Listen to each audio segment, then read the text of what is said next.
Kesaksian warga Inggris yang ikut perang di Mariupol, pasukan Ukraina adalah penjahat sesungguhnya.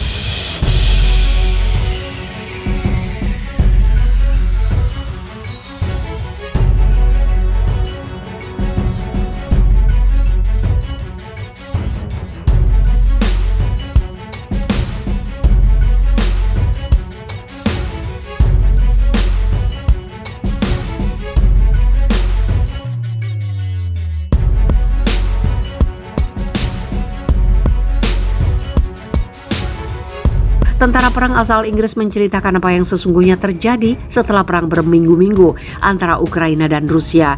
Situasi di salah satu kota di Ukraina, Mariupol, adalah daerah bencana dan pasukan Ukraina sebagian besar harus disalahkan atas kondisi di Mariupol. Diketahui, pria asal Inggris tersebut yang ikut dalam pertempuran Ukraina melawan Rusia bernama Aiden Aslin. Aiden Aslin mengatakan saat dia memutuskan bergabung dengan militer Ukraina pada tahun 2018, Aiden yakin jika dirinya berada di sisi baik. Aiden menjelaskan situasi perang yang terjadi di Mariupol adalah pembuka mata baginya. Dirinya memberitahu komandannya untuk segera meninggalkan Mariupol, tetapi komandannya memutuskan untuk tetap bertahan di kota pelabuhan itu. Situasi di Mariupol adalah bencana. Itu bisa dihindari jika kami pergi dari Mariupol, tetapi mereka memilih untuk tinggal. Zelensky, Presiden Ukraina, memiliki peran besar dalam keputusan ini tetap di Mariupol, kata Aiden. Saya tidak menginginkan ini tetap berperang di Mariupol. Saya ingin pergi karena kami tidak menginginkan perang. Selain melihat situasi Mariupol yang porak-poranda, Aiden juga mempunyai pandangan terhadap pasukan Ukraina selama dirinya berperang bersama pasukan bekas negara Uni Soviet tersebut. Rasanya seperti melihat kenyataan untuk pertama kalinya, kurangnya kepedulian terhadap warga sipil oleh pasukan Ukraina, ucap Aiden.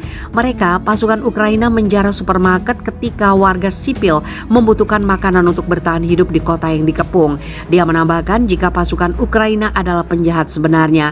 Aiden juga memutuskan ingin keluar dari pasukan Ukraina karena dirinya sudah puas dengan kenyataan yang dia dapat di medan pertempuran dan kembali ke keluarganya di Inggris. Diketahui jika Aiden Aslin sebelum bergabung dengan pasukan Ukraina, dia juga pernah tergabung dalam pasukan Kurdi di Suriah memerangi ISIS. Pemimpin Hamas Ismail Haniyeh memuji Menteri Luar Negeri Rusia Sergei Lavrov yang memprotes tindakan Israel di Masjid Al-Aqsa saat terjadi bentrokan dengan warga Palestina. Dalam panggilan telepon antara kedua pejabat tersebut, Haniyeh menyatakan penghargaannya atas posisi Rusia dalam mendukung hak Palestina dan penolakan terhadap langkah Israel yang sedang berlangsung di Masjid Al-Aqsa. Menurut kantor berita Sehab yang berafiliasi dengan Hamas yang dinukil Allgemeiner Jumat 22 April, Haniyeh menyerukan peran sentral Rusia dalam mengekang agresi Israel, sementara Lavrov dikutip mengecam penggunaan kekuatan berlebihan Israel terhadap Palestina. Posisi kami tegas dalam masalah ini, kami selalu berada di pihak rakyat Palestina dalam hak mereka untuk menentukan nasib sendiri dan hak mereka untuk mendirikan negara Palestina mereka, kata Lavrov menurut Sehab. Pemimpin Rusia Vladimir Putin pekan lalu mengutuk tindakan Israel di Yerusalem selama pembicaraan telepon dengan Presiden Otoritas Palestina Mahmud Abbas yang pada bagiannya menyatakan dukungan untuk sikap Kremlin pada perangnya di Ukraina. Pembicaraan antara Lavrov ke Haniyeh terjadi di tengah ketegangan yang berlanjut di Yerusalem setelah tembakan roket dari jalur Gaza memicu serangan udara Israel terhadap sejumlah sasaran milik Hamas di daerah kantong itu. Menteri Pertahanan Israel Benny Gantz pada hari Kamis mengatakan bahwa dia telah berbicara dengan para pemimpin lokal di selatan Israel dan memperkuat pertahanan di sektor tersebut. Kebijakan merespon keras terhadap aktivitas teroris apapun akan terus berlanjut, kata Gantz. Saya mengatakan kepada mereka bahwa Israel siap untuk membuat langkah apapun yang diperlukan untuk menjaga warganya tetap aman dalam serangan dan pertahanan. Hamas mengatakan dalam sebuah pernyataan bahwa serangan Israel hanya akan mendorong warga Palestina untuk melawan pendudukan dan meningkatkan dukungan mereka untuk Yerusalem dan rakyatnya.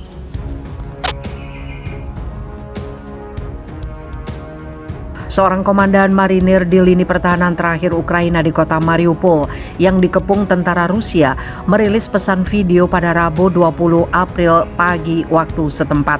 Menurutnya, dia dan anak buahnya hanya punya waktu beberapa jam lagi. Dalam video yang dikirim ke BBC dan media lain, Mayor Serhiy Volina mengatakan pasukannya tidak akan menyerah. Namun dia memohon bantuan internasional untuk 500 serdadu yang terluka dan ratusan perempuan dan anak-anak yang bersembunyi bersama pasukannya di sebuah pabrik baja di Mariupol. Ini adalah alamat terakhir kami di dunia ini. Ini mungkin yang terakhir. Mungkin waktu kami hanya tersisa beberapa hari atau beberapa jam lagi, kata Mayor Volina. Kami berseru kepada para pemimpin dunia untuk membantu kami. Kami mendesak mereka untuk mengadakan upaya evakuasi ke negara ketiga. Pabrik baja Azovstal yang luasnya mencapai 10 km persegi adalah posisi pertahanan terakhir tentara Ukraina di Mariupol. Pihak musuh mengerahkan unit yang melebihi jumlah kami puluhan kali. Mereka unggul di udara, artileri, pasukan infanteri, mesin dan tank, kata Mayor Volina, Komandan Brigade 36 Marinir. Dia tidak menyebut berapa banyak tentara Ukraina yang tersisa di pabrik itu. Namun menurutnya mereka punya semangat juang yang hebat. Akan tetapi kondisi mereka yang terluka sangat buruk. Mereka berada di ruang bawah tanah, mereka hanya membusuk di sana, ungkapnya.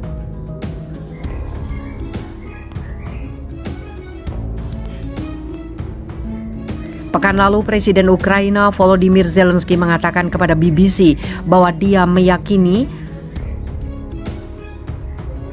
sebanyak 20.000 orang boleh jadi tewas di Mariupol akibat gempuran Rusia di kota itu. Jumlah itu belum termasuk orang-orang yang dibawa ke wilayah Rusia.